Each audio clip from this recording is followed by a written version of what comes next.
Jésus leur parla encore en parabole. Il dit : Il en va du règne des cieux comme d'un roi qui faisait les noces de son fils. Il envoya ses esclaves appeler ceux qui étaient invités aux noces, mais ils ne voulurent pas venir. Il envoya encore d'autres esclaves en leur disant : Allez dire aux invités : J'ai préparé mon déjeuner, mes bœufs et mes bêtes grasses ont été abattus, tout est prêt, venez aux noces. Ils ne s'en soucièrent pas et s'en allèrent, celui-ci à son champ, celui-là à son commerce. Les autres se saisirent des esclaves, les outragèrent et les tuèrent. Le roi se mit en colère. Il envoya son armée pour faire disparaître ces meurtriers et brûler leur ville. Alors il dit à ses esclaves : Les noces sont prêtes, mais les invités n'en étaient pas dignes. Allez donc au carrefour et invitez aux noces tous ceux que vous trouverez. Ces esclaves s'en allèrent par les chemins, rassemblèrent tous ceux qu'ils trouvèrent, mauvais et bons, et la salle des noces fut remplie de convives. Le roi entra pour voir les convives, et il aperçut là un homme qui n'avait pas revêtu d'habit de noces. Il lui dit : Mon ami, comment as-tu pu entrer ici sans avoir un habit de noces ? L'homme resta muet. Alors le roi dit au serviteur : Liez-lui les pieds et les mains, et chassez-le dans les ténèbres du dehors. C'est là qu'il y aura des pleurs et des grincements de dents. Car beaucoup sont appelés, mais peu sont choisis. Alors Michel, donc encore une parabole. Je rappelle que les deux récits qui précèdent sont la parabole des deux fils, dans lesquels Jésus dit que les prostituées et les collecteurs collecteurs des taxes passeront avant les bons religieux. La parabole des mauvais vignerons, dans laquelle il dit que ceux qui sont chargés de garder la vigne, qui est une représentation d'Israël, sont des assassins, des meurtriers qui seront rejetés. Et enfin maintenant, la parabole des noces. Donc on a l'impression que là Jésus insiste, de plus en plus trace son sillon qui radicalise son opposition par rapport religieux. Je rappelle que nous sommes dans la dernière semaine de Jésus, dans l'enceinte du temple, et que donc on voit la tension avec les autorités religieuses se durcir. Et là donc, il parle du règne des cieux comme d'un roi qui organise des noces. Alors, le règne de Dieu, les noces, quel sens, quelle représentation dans les paraboles ? Alors ça, je crois que c'est une grande constante dans les paraboles, dans la symbolique des paraboles, le festin de noces. On pourrait peut-être rajouter à ce que vous disiez tout à l'heure que finalement les deux paraboles, enfin celle-ci et celle qui précède, se ressemblent. Dans la parabole précédente, il y a les métayers auxquels on envoyait des messagers pour qu'ils payent le fermage, et à chaque fois les messagers étaient rejetés plus ou moins brutalement. Là aussi, c'est la même chose. Tous les serviteurs que le maître envoie sont rejetés. Oui, donc... et pourtant c'est étonnant, parce qu'ils sont rejetés. Là, c'est pas qu'ils avaient quelque chose à payer, mais c'est qu'ils devaient répondre à une invitation. Et l'invitation d'un festin en plus. Les bêtes grasses ont été abattues, les bœufs sont prêts. C'est-à-dire qu'un festin un peu généreux, je veux dire, voilà, un peu royal. Une obligation très agréable. Oui, c'est ça, voilà. Remplir. Et pourtant, ils refusent, oui. C'est intéressant d'ailleurs de voir que même tout ce qu'il y avait de positif se trouve rejeté par eux. Il me semble qu'on a franchi une étape là. Oui, sûrement. Et pourquoi refusent-ils ? Alors ça, surtout qu'on a un peu le sentiment que les raisons invoquées sont un peu dérisoires, en disant je dois aller dans mon champ, je dois aller à mon commerce. Ça représente quoi là, ces excuses ? Comment on peut les entendre et les actualiser ? C'est le grand n'importe quoi, on dirait aujourd'hui. Enfin, Luc, qui est toujours très, très précis, ajoute des raisons de ne pas venir qui sont d'ailleurs étonnantes. J'ai acheté un champ, il faut que j'aille le visiter. J'ai acheté des paires de bœufs, il faut que je les essaye. Je viens de me marier, on aurait presque envie de dire il faut que j'essaye, etc. Donc c'est vraiment des mauvais raisonnements. Ouais. Oui, mais c'est quand même, je veux dire, le commerce, les champs, qui est une représentation du travail, enfin je veux dire, et peut-être qu'une des questions comme ça, dans une première lecture au moins, que nous pose la parabole, c'est en quoi est-ce que nos préoccupations, dans notre travail, dans notre quête de business, notre quête d'argent, nous empêchent de répondre à l'invitation des noces. De ce point de vue-là, on pourrait y voir une application du sermon sur la montagne. Du sermon sur la montagne. C'est-à-dire le fait de préférer Dieu à nos activités humaines, nos préoccupations humaines. L'abandon à la providence, l'Église des champs, etc. Oui, mais voilà, en tout cas, la première question qui nous est posée là, c'est en quoi nos activités, qui sont légitimes, à partir d'un moment où elles occupent la totalité de notre préoccupation, la totalité de notre emploi du temps, il y a une espèce de perversion, et au lieu d'être une activité légitime et nécessaire, ça en devient une idole. Ça devient une idole qui nous empêche de répondre aux noces, à l'appel de l'Évangile, à l'appel du royaume. Non seulement ils refusent de répondre à l'invitation, mais même, de façon assez étrange, ils se saisissent des esclaves qui les invitent et ils les tuent. Alors là, vous avez raison, vous le disiez tout à l'heure, que ça nous rappelle la parabole des mauvais vignerons. Mais alors maintenant, voilà, qu'est-ce que ce meurtre des envoyés qui suscite la réaction du roi qui se met en colère, qu'est-ce que ça vient apporter ici à notre récit ? C'est peut-être justement que Jésus reproche à ces Juifs parfaits, entre guillemets, de ne pas avoir entendu l'appel des prophètes.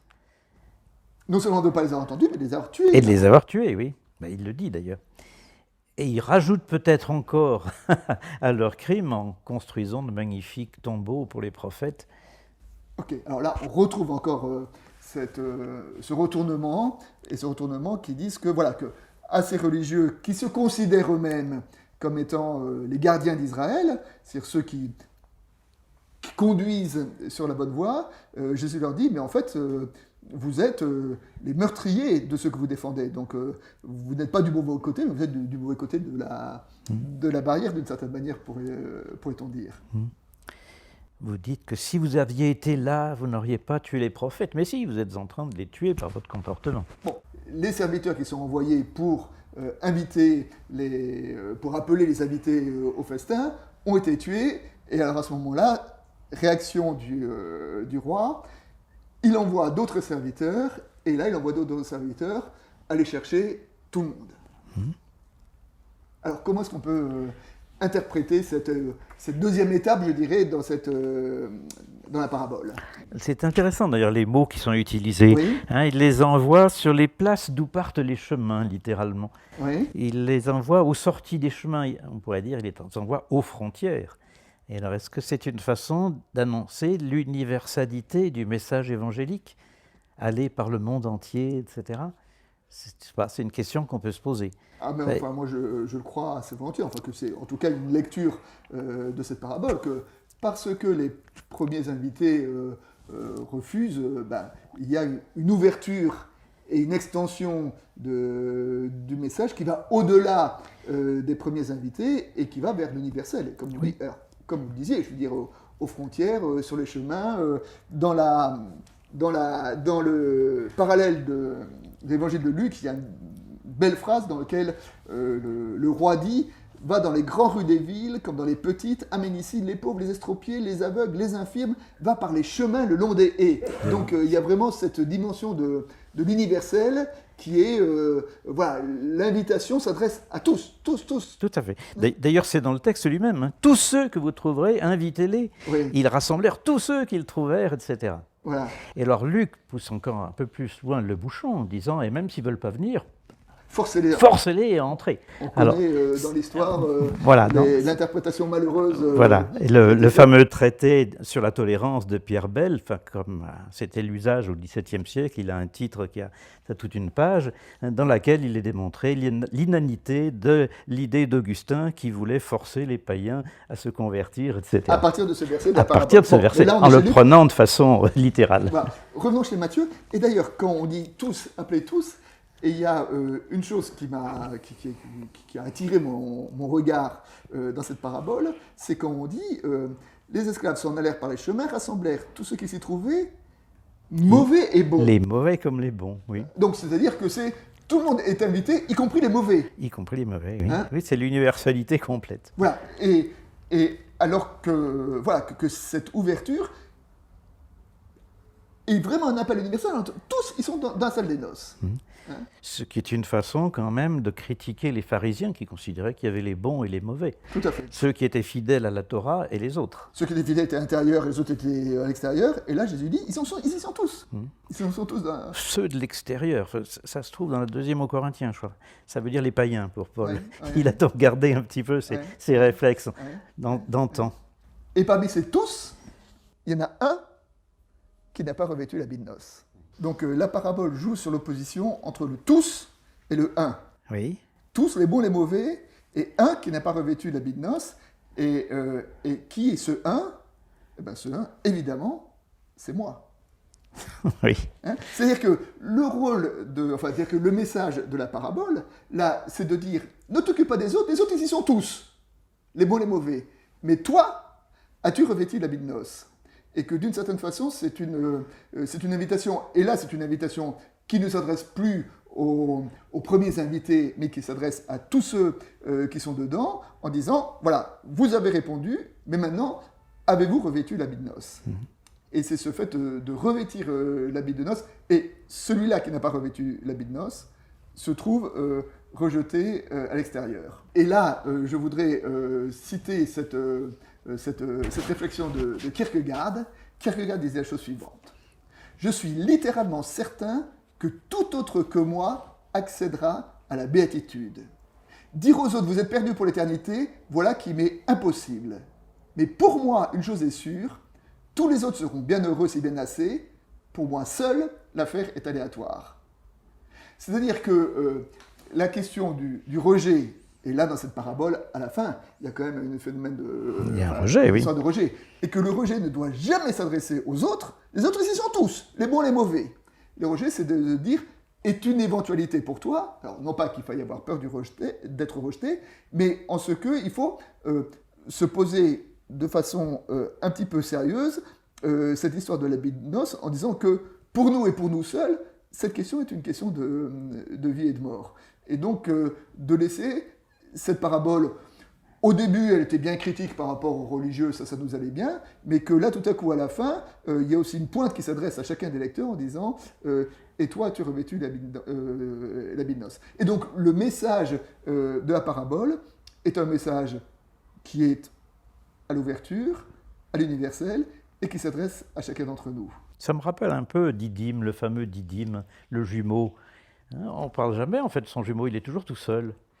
Et alors, j'ai entendu un jour mon pasteur dire « Mais peut-être que c'est moi le jumeau en question. » Le jumeau de Thomas. Eh oui, le jumeau de Thomas. D'accord. Et alors donc, vous avez un parallèle à évoquer avec cette parabole, avec le message qu'il contient. Oui, moi j'avais l'impression que finalement, on avait le commentaire de cette parabole dans la guérison du serviteur du centurion, où Jésus dit explicitement « Chez personne, donc, je n'ai trouvé une telle foi en Israël, chez personne que chez ce païen. Eh bien, moi je vous le dis, beaucoup viendront, donc on retrouve l'universalité, beaucoup viendront du levant et du couchant prendre place au festin avec Abraham, Isaac et Jacob, dans le royaume des cieux, tandis que les sujets du royaume, théoriquement les bons, seront jetés dehors. Alors, on retrouve mot à mot le texte, dans les ténèbres, là où seront les pleurs et les grincements de dents. C'est ça, donc on trouve effectivement une autre façon d'exprimer ce message qui traverse tous les évangiles, qui est le message du retournement. Ceux qui se croyaient les bons serviteurs sont en fait rejetés, ceux qui étaient les derniers deviennent les premiers, et c'est les prostituées, les collecteurs des taxes sont avant les grands dignitaires religieux, et tout ce retournement de l'évangile devient de plus en plus présent, de plus en plus prégnant au fur et à mesure qu'on avance dans les différentes paraboles qui jalonnent cette dernière semaine de Jésus à Jérusalem, et ces paraboles qui vont déboucher, nous le savons donc, sur son arrestation et sur la croix.